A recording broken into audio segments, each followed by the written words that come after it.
Баршаңызға қайырлы күн. Біз бүгін сіздермен өте жұмсақ, нәзік кекс жасайтын боламыз. Ол үшін қажетті заттарды описание бөліміне жазып қалдыратын боламын.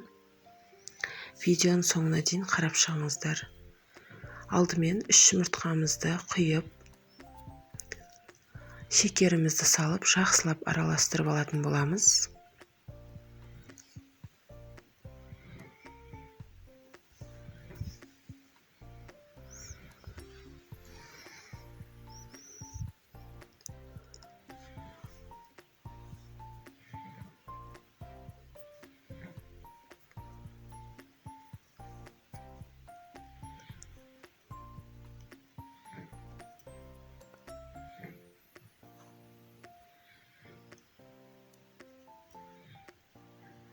Сонан соң сұйық майымызды құйып, сүтімізді құйып, жақсылап араластыратын боламыз.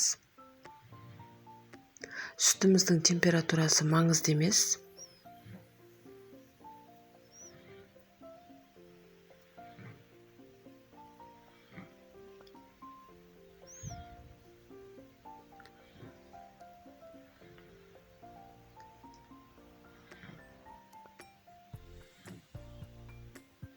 Және де 1 шай қасық ас содасын салатын боламыз.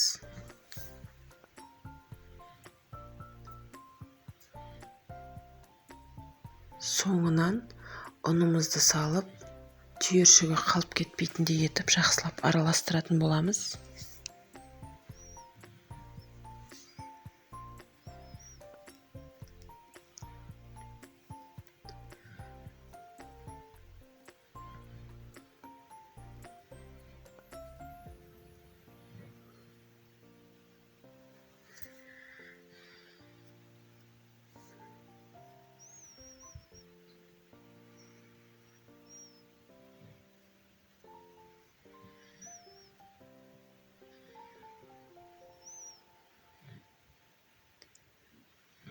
Біздің қамырымыз дайын болғандықтан кекстің формасына құйып шығатын боламыз.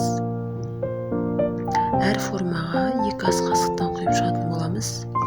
Егер сізде металл форма болатын болса, майлап шықсаңыз болады. Ал егер де силикон ыдыс болса, майламай-ақ қойсаңыз болады. Сәндік үшін бетіне мак себетін боламыз. Және де 180 градуста